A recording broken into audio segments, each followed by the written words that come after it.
അപ്പോൾ ഇന്ന് ഞങ്ങൾ വന്നിരിക്കുന്നത് ന്യൂസിലാൻഡിലുള്ള ഒരു ആപ്പിൾ തോട്ടം കാണാനായിട്ട് വേണ്ടി വന്നതാണ്. ഇവിടെ ആപ്പിൾ കൂടാതെ പെയറും ഉണ്ട്. അപ്പം രണ്ടിൻ്റെ സീസൺ സ്റ്റാർട്ട് ചെയ്തിരിക്കുകയാണ്. മാർച്ച് തൊട്ട് ഏപ്രിൽ മെയ് ആ ഒരു 3 മാസമാണ് ആപ്പിളിൻ്റെയും പെയറിൻ്റെയൊക്കെ സീസൺ.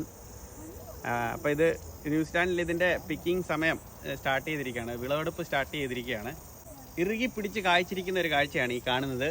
എവിടെ നോക്കിയാലും നമുക്ക് ആപ്പിളും പെയറും ഇല പോലും ഇല്ലാതെ ഫുള്ളായിട്ട് കായ്ച്ചിരിക്കുകയാണ്. ഇത് കാണുമ്പോൾ അറിയാം.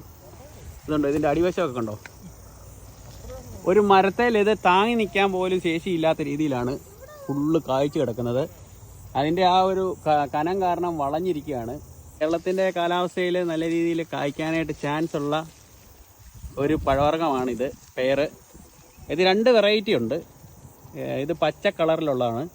വേറെ അതിൻ്റെ തൊട്ടടുത്ത് തന്നെ വേറെ യെല്ലോ കളറിലുള്ളതുണ്ട്.